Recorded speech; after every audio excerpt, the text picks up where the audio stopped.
Hi everyone, this is Neel Raithatha here, consultant, audiologist and director of earwax. Welcome to this miracle earwax removal, and you're probably wondering why I'm calling it a miracle earwax removal.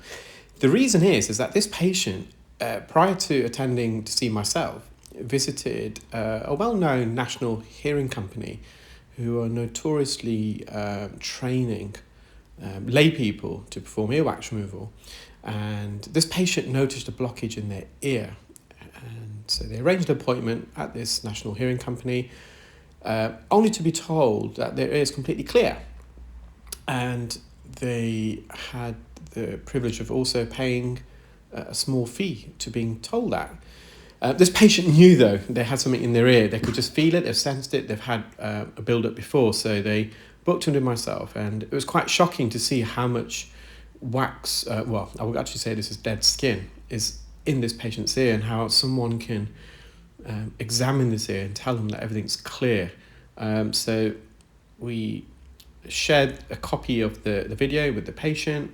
So they have an iPhone. So if you have an iPhone, we can airdrop the video to you. It takes a matter of seconds to do as well.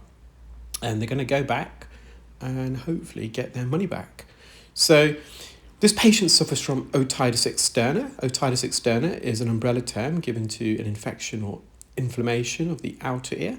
So they've got a very narrow entrance to the ear, and as a result of their otitis externa, they have a lot of dead skin accumulation, which then forms into a plug.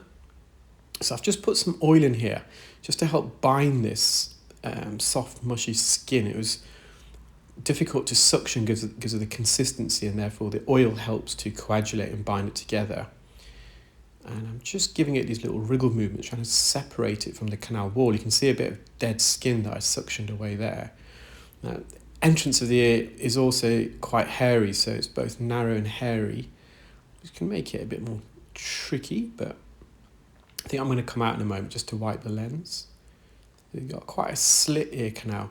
Our ear canals should be oval in shape. They're not round, so typically the height is greater than the width. So an average height of an adult's ear canal, it does vary upon different sections of the ear canal, but on average it's between 0.7 and 7 to 9 millimeters, and the average width can be between 5 and 7 millimeters. So it gives you an idea of how small the ear canal is. But I would say in this case, the patient's height is significantly greater than the width, particularly at the entrance. So I'm just trying to peel it down from the top part of the ear canal. There's a bit of skin adhesions here, so we're trying to separate that. And now from the back part. So in essence, what we're trying to do is bring this plug into the middle. And by doing so, we've mobilized it from the side canal walls, which I have managed to do, but I can feel this is blocked deeper in the ear. It's lodged in the isthmus. So as we approach the eardrum, the ear canal narrows and widens, and quite often wax or dead skin can get lodged in that narrowing. And there's probably a bit of skin as well at the tail end of this plug, which is attached to the eardrum, and the olive oil helps with that. So again, I'm just trying to peel it down from the top a little bit more. I'm trying to bring it into the middle. So I'm just using the endoscope here to stretch open the patient's ear canal. Because the wax is deeper, we're getting a better view now, so I can position the endoscope past those hairs when the wax is near the entrance to visualize it. The magnifying lens of the endoscope is going to be in and amongst those hairs, but with deeper plugs we can actually position the tip of the endoscope beyond the hairs. So I've managed to release this plug, but it's just got trapped at this narrow aperture near the entrance. I'm just going to wriggle it through. I think I managed to get it out in one piece. So I'm just giving it these little circular movements to squeeze it through. So that's the first bend there where the hairs are protruding out from. I've managed to get it through, I believe. You can see all that whiter skin surrounding the plug. So that's a fresher layer of skin that's just began to shed. And there we are. So we're going to have a look at the patient's here. See, the eardrum is intact. There's a bit of skin around the canal wall, so we're just going to peel this away now. Again, this is at the entrance. There's a bit of mushy dead skin, but there's a bit of dead skin at the floor of the ear canal, and also a bit at the back and at the top right section of the eardrum. So I'm just going to peel away this first.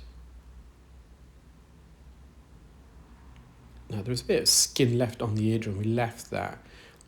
Sometimes you can gauge with a patient whether they'll be able to tolerate certain procedures, and I just think with this patient it would have been a bit uncomfortable for them.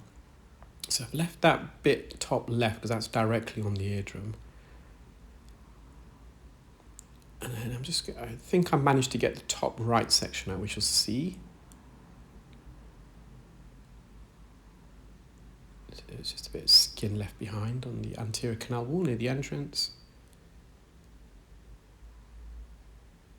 So this is a chronic condition the patient suffers from. So in essence, even if we do get every last speck out, the symptoms are going to return. So you've got to, again, balance that, the risk benefit ratio. Is it worth getting every little last speck out, which is probably not going to make a big difference to the patient, for it to only then return in due course. This patient's been on various medications for their otitis externa, and nothing's really helped, so it's just managing their condition, which essentially means having their ears cleaned out on a regular basis. They do also wear hearing aids, but they weren't able to wear the hearing aid because of all this debris. It was causing the hearing aid to whistle feedback. So I'm just mopping up the entrance. Well, I hope you enjoyed that video, guys. Take care, keep well, and speak soon. Bye.